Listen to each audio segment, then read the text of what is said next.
రాజధాని అమరావతి రైతుల్లో కొత్త ఆనందం కనిపిస్తోంది. కౌలు గడువు మరో 5 ఏళ్ల పాటు పొడిగించడంతో తమ కష్టాలు తీరుతున్నాయని వారు అంటున్నారు.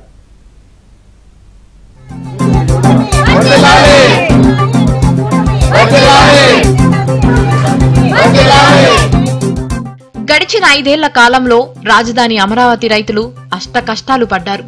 నిత్యం రోడ్డుపైనే ఉంటూ అమరావతి ఉద్యమాన్ని జాతీయ, అంతర్జాతీయ స్థాయికి తీసుకువెళ్లారు. రాజధాని అమరావతిని అంగుళం కూడా కదల్చకుండా న్యాయస్థానాలు, దేవస్థానాల ద్వారా అడ్డుకోగలిగారు. బలమైన ప్రభుత్వాన్ని ఎదిరించి వారు పోరాటం చేయడంతో ప్రభుత్వం రాజ్యహింసకు దిగింది. రైతులు ఉద్యమం వైపు వెళ్లకుండా వారిని అనేక ఇబ్బందులు పెట్టింది. ఇంట్లో ఉన్న మగవారి అందరిపై కేసులు బనాయించింది. దీంతో అమరావతి ఉద్యమాన్ని మహిళలే ముందుండి 5 ఏళ్ల పాటు నడిపారు. ఎన్ని చేసినా రైతులు వెనక్కి తగ్గకపోవడంతో వారిని ఆర్థికంగా దెబ్బతీయాలని భావించిన నాటి జగన్ సర్కార్ వారికి కౌలు వేయకుండా నిలుపుదల చేసింది. దీంతో ప్రతి ఏడు కౌలు కోసం కోర్టు మెట్లెక్కాల్సిన పరిస్థితి రైతులకు దాపురించింది.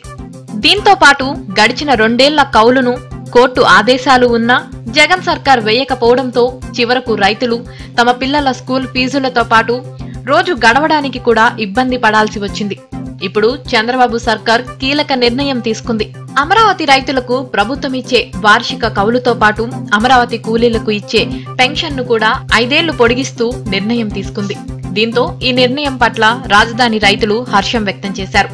చంద్రబాబు చిత్రపటానికి పాలాభిషేకం సైతం చేసి తమ కృతజ్ఞతను తెలియజేశారు.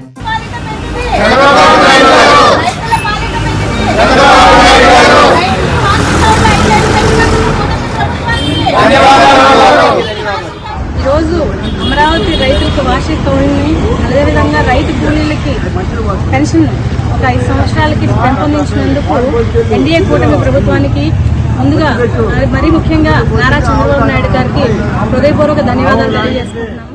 ఈ రోజున చంద్రబాబు నాయుడు గారు వచ్చి రెండో నెల నిండింది. అంటే వచ్చిన వెంటనే పథకాలు ఏ విధంగా అమలు చేస్తున్నారు? అభివృద్ధి అంటారు. అభివృద్ధి ఎక్కడి నుంచి వస్తుంది? 1,00,000 కోట్లతో రాజధాని కట్టాలని అభూత కల్పనలు రాష్ట్రం అంతా ప్రచారం చేసి గత గవర్నమెంట్ లో ఉన్నటువంటి జగన్ గారు రాష్ట్రాన్ని అంధకారంలో తీసుకెళ్లారు. ఒక్క పెన్షన్ పెంచడానికి 5 సంవత్సరాల కాలం తీసుకున్నారు. 2,000 నుంచి 3,000 చేయడానికి 5 సంవత్సరాల కాల పరిమితి తీసుకున్నారు. అదేమంటే రాష్ట్రం దగ్గర డబ్బులు లేవు, నిధి లేదు, అంతా రాష్ట్రానికి ఆదాయం లేదు అని సృష్టించారు. అమరావతి ప్రాంతాన్ని ఐఐటి బృందాలు అధ్యయనం చేస్తుంటే ప్రతిపక్షంలో ఉన్న జగన్ రెడ్డి శాంతి భద్రతలకు విఘాతం కలిగిస్తున్నారని రైతులు మండిపడుతున్నారు. ఇదిలా ఉంటే రాజధానిలో పెరిగిపోయిన పిచ్చి మొక్కలను క్లియర్ చేయడానికి సైతం ప్రభుత్వం నిర్ణయం తీసుకోవడంతో వారు ఆనందం వ్యక్తం చేస్తున్నారు. చంద్రబాబు నాయుడు గారు అమరావతి రైతులకు, రైతు కూలీలకు 5 సంవత్సరాలు వార్షిక కౌలును, పెన్షన్ను పెంచారండి. దానికి మేము రైతులందరం, రైతు మహిళలు, రైతు కూలీలు అందరూ అమరావతిలో అందరం ధన్యవాదాలు తెలియజేస్తున్నామండి. ఎందుకంటే జగన్ గారి ప్రభుత్వం వచ్చిన దగ్గర నుంచి వార్షిక కౌలు ఇవ్వడానికి ఎన్నో ఇబ్బందులు పెట్టారండి. రైతులకు కానీ కూలీలకు కానీ కౌలు ఇవ్వడానికి ఎంత ఇబ్బందులు చేశారంటే సిఆర్డీ ముట్టడికి కానీ కోర్టులకు కానీ వెళ్తే తప్పితే కౌలు వేయలేదు. ఈ 2 సంవత్సరాల నుంచి అసైన్డ్ రైతులకు కానీ కౌలు వేయట్లేదండి.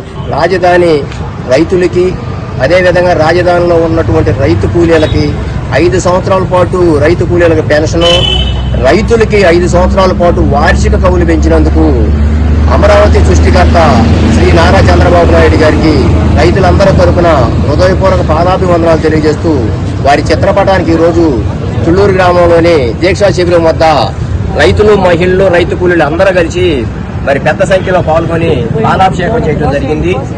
5 ఏళ్ల జగన్ విధ్వంసానికి బలైన అమరావతికి చంద్రబాబు సర్కార్ తిరిగి ఊపిరి పోస్తుండడంతో రైతులు హర్షం వ్యక్తం చేస్తున్నారు. ఆయనకు, ప్రభుత్వానికి మద్దతుగా నినాదాలు చేస్తున్నారు.